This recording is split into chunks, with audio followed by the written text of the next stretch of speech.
జగన్మోహన్ రెడ్డి హయాంలో ఏ పరిశ్రమ కూడా రాష్ట్రాన్ని వదిలి వెళ్ళకపోయినప్పటికీ కూడా జగన్మోహన్ రెడ్డి దెబ్బకు పరిశ్రమలు పారిపోతూ ఉన్నాయి. వైసీపీ నాయకుల దెబ్బకి పరిశ్రమలు ఇక్కడికి వచ్చే అవకాశం కూడా లేదు. జగన్మోహన్ రెడ్డిని ఓడిస్తే మాత్రమే ఈ రాష్ట్రంలో పారిశ్రామిక అభివృద్ధి ఉంటుందని 5 ఏళ్ల పాటు నిరంతరం ప్రచారం చేశారు. కానీ ఎక్కడ ఏ పరిశ్రమ పారిపోయిందో చెప్పండి అంటే మాత్రం చెప్పలేదు.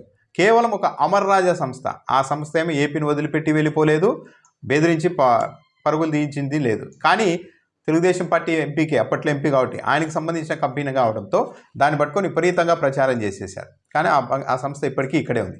అయితే కూటమి అధికారంలోకి వచ్చిన తర్వాత డైరెక్ట్గా బహిరంగంగానే కళ్ళ ముందే కనిపించేలాగా పరిశ్రమల్ని తెలుగుదేశం పార్టీ ఎమ్మెల్యేలు, కూటమి ఎమ్మెల్యేలు బెదిరిస్తూనే ఉన్నారు. కానీ ఎక్కడా చర్యలు లేవు.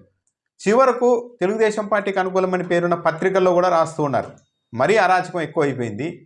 ప్రముఖ సిమెంటు పరిశ్రమల్ని కూడా తమకు వాటాలు ఇవ్వలేదని, తమకు కాంట్రాక్ట్ పనులు ఇవ్వలేదని చెప్పేసి ఏపీలో ప్రముఖ సిమెంట్ కంపెనీలు కూడా కూటమి ఎమ్మెల్యేలు మూయించేశారని వాళ్ళ పత్రికల్లోనే వచ్చాయి. కానీ ఎక్కడా కూడా ఇప్పటివరకు ముఖ్యమంత్రి ఎవరి మీద కూడా చర్యలు తీసుకున్నది లేదు.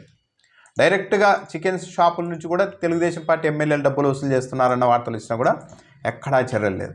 జమ్మలమడుగులో ఆదినారాయణ రెడ్డి సిమెంట్ ఫ్యాక్టరీని బెదిరించారు, ఒక ఫ్యాక్టరీని క్లోజ్ చేయించారు దాదాపు అని చెప్పి వాళ్ళ పత్రికల్లోనే వచ్చాయి, చర్యలు లేవు.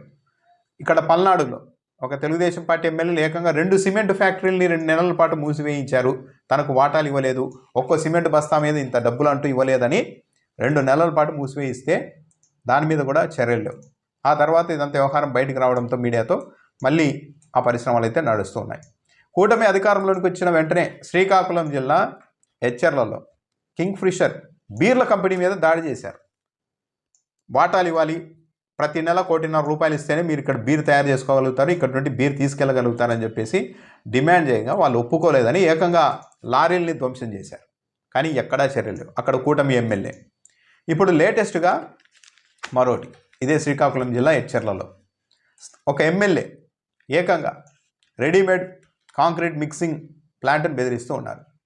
ఎమ్మెల్యే తన సొంతంగా ఒక స్కూల్ కట్టుకుంటున్నారు.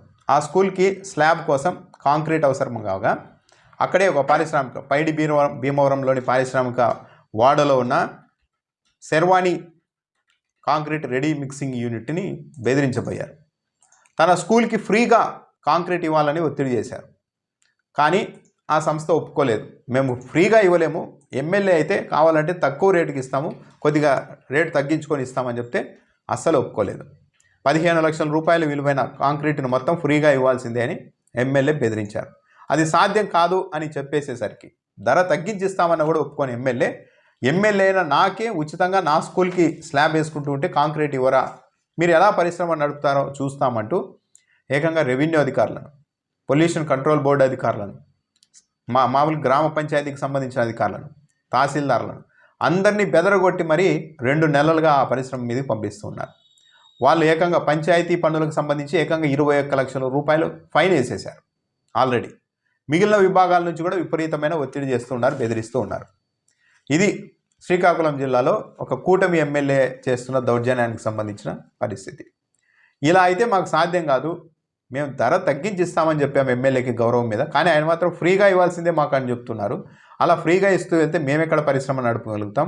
మొత్తం అధికారులంతా దాడి చేస్తూ ఉన్నారు రోజు వచ్చి. ఏమన్నంటే ఎమ్మెల్యే ఒత్తిడి ఉందని చెప్తూ ఉన్నారు. ఇలా ఎమ్మెల్యేలే, అధికార పార్టీకి సంబంధించిన కూటమి ఎమ్మెల్యేలే ఇలాగా ఒత్తిడి చేస్తే, మమ్మల్ని బెదిరిస్తే మేము ఇక్కడ ఈ పరిశ్రమను ఎలా నడపగలుగుతాం? ఇక్కడ వదిలేసి వెళ్ళిపోవడం తప్ప మాకు ఇంకో మార్గం కనిపించడం లేదు ఈ టార్చర్ చూస్తూ ఉంటే అని ఆ పరిశ్రమ యాజమాన్యం వాపోయే పరిస్థితి వచ్చింది. మరి ఇప్పుడైనా కూడా ముఖ్యమంత్రి చంద్రబాబు నాయుడు గారు మొత్తం పారిశ్రామిక అభివృద్ధి మేము వస్తేనే జరుగుతుంది అన్నారు కదా, ఇదేనా పారిశ్రామిక అభివృద్ధి? ఎమ్మెల్యేలు బహిరంగంగా ఇలా పరిశ్రమల్ని బెదిరిస్తూ ఉంటే రాష్ట్ర ప్రభుత్వం ఏం చేస్తోంది? ఇప్పటికైనా ఏ ఒక్క ఎమ్మెల్యే మీదైనా కఠినంగా చర్యలు తీసుకుంటే ఇంకో ఎమ్మెల్యే ఇలా బెదిరించడానికి 1-4 సార్లు కనీసం ఆలోచిస్తారు. కానీ ఎక్కడా కూడా పత్రికల్లో, వాళ్ళ పత్రికల్లో పతాక శీర్షికల్లో వచ్చినా కూడా ప్రముఖ కంపెనీలనే, మామూలు చిన్న ఇలాంటి కంపెనీలు కూడా కాదు, ప్రముఖ సిమెంట్ కంపెనీలు, అంతర్జాతీయ బ్రాండింగ్ ఉన్న కంపెనీలను కూడా బెదిరిస్తూ ఉన్నా, వాటిని ఏకంగా క్లోజ్ చేయిస్తున్న ఆ యూనిట్లని ముఖ్యమంత్రి నుంచి ఎలాంటి కఠిన చర్యలు లేకపోతే ఇంకా ఒకరిని చూసి ఇంకో 10 మంది ఎమ్మెల్యేలు ఇలా తయారు కాకుండా ఉంటారా? ఇదేనా పారిశ్రామిక అభివృద్ధి? మొత్తం చెప్పాలంటే ఈ గత 11 నెలల కాలంలో ఏపీలో అయితే పరిశ్రమల మీద ఒక టెర్రరైజ్ సృష్టించారు. టెర్రరైజ్ చేస్తున్నారు పరిశ్రమల్ని. ఇంత దారుణంగా ప్రముఖ కంపెనీలే ఎమ్మెల్యేలు వెళ్ళి మూసివేయించే పరిస్థితి ఉంటే వాటాలు ఇవ్వాలి, మాకే పనులు చెప్పాలి అని ఒత్తిడి చేస్తుంటే ఏ పరిశ్రమలు నిలబడతాయి? ఏ పరిశ్రమలైనా రావాలని ఎందుకు అనుకుంటాయి?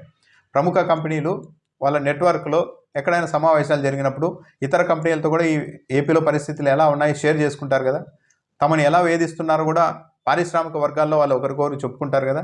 అలాంటి వాతావరణం, అలాంటి అభిప్రాయం ఏపీ మీద ఏర్పడితే ఏ పరిశ్రమలు వస్తాయి? కాబట్టి ఇప్పటికైనా కూడా ముఖ్యమంత్రి చంద్రబాబు నాయుడు గారు ఇలాంటి ఎమ్మెల్యేల మీద చాలా కఠినమైన చర్యలు తీసుకోవాలి. పరిశ్రమల్ని బెదిరించి వాటిని వెళ్ళగొట్టే పరిస్థితి తెస్తే, ఇంకో పరిశ్రమ రాలేని పరిస్థితి తీసుకొని వస్తే వేలాది మంది మీద ప్రత్యక్షంగా పరోక్షంగా ఉపాధి పొందే వాళ్ళ మీద తీవ్ర ప్రభావం పడుతుంది. ఇలాంటి విషయాల్లో ముఖ్యమంత్రి చాలా కఠినంగా ఉండాల్సిన అవసరం అయితే ఉంది.